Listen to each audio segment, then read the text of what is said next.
તો એક વાત ચોક્કસ લાગી રહી છે, જે પ્રકારે સુપ્રીમ કોર્ટે વલણ અપનાવ્યું છે તેને જોતા આગામી લોકસભામાં પણ રાજકીય પાર્ટીઓને મોટો ફટકો ચોક્કસ લાગી શકે છે, કારણ કે જેટલું ફંડ આવે છે તે તમામ ફંડને લઈને સુપ્રીમ કોર્ટે ખૂબ જ મોટી ટકોર કરી છે. હવે આપણે બતાવીએ ડેટા પ્રમાણે, જેથી કરીને આપણે વધારે ખ્યાલ આવે કે કોને કેટલું ફંડ મળ્યું છે 2017થી 22 સુધી. જો કુલ જે છે તે 9,208.23 કરોડ જેટલું ફંડ મળ્યું છે, જે ટોટલ આટલા વર્ષોમાં 2017થી લઈને 2023 દરમિયાન જે મળ્યું, એમાં સૌથી વધારે જુઓ 9,200માંથી 5,271 એક પાર્ટીને મળ્યા છે, અને એ છે ભારતીય જનતા પાર્ટી.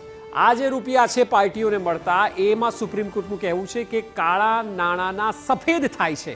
એટલે આ ગ્રાફ 9,200માંથી 5,200 એટલે લગભગ 70% જેટલું એક પાર્ટીને મળે છે. બીજું પાર્ટી જે છે તે કોંગ્રેસ છે, 952.29 કરોડે. ત્રીજી ટીએમસી મમતા બેનર્જીની, કે જેને 767.88 કરોડ, બીજેડીને 622 કરોડ, ડીએમકેને 431.50 કરોડ, એનસીપી 51.15 કરોડ, આમ આદમી પાર્ટી 48.83 કરોડ અને જેડીયુ નીતિશકુમારની 24.4 કરોડ. આપ રેશિયો જોશો તો આ બધાનું ટોટલ કરીને પણ ભારતીય જનતા પાર્ટી જેટલું નથી થતું, કારણ કે 9,200માંથી સત્તાધારી પાર્ટી છે, સૌથી વધારે ફંડ મળ્યું છે, અને આ ફંડ તમામ પાર્ટીઓમાં સવાલ ચોક્કસ ઊભા થઈ રહ્યા છે.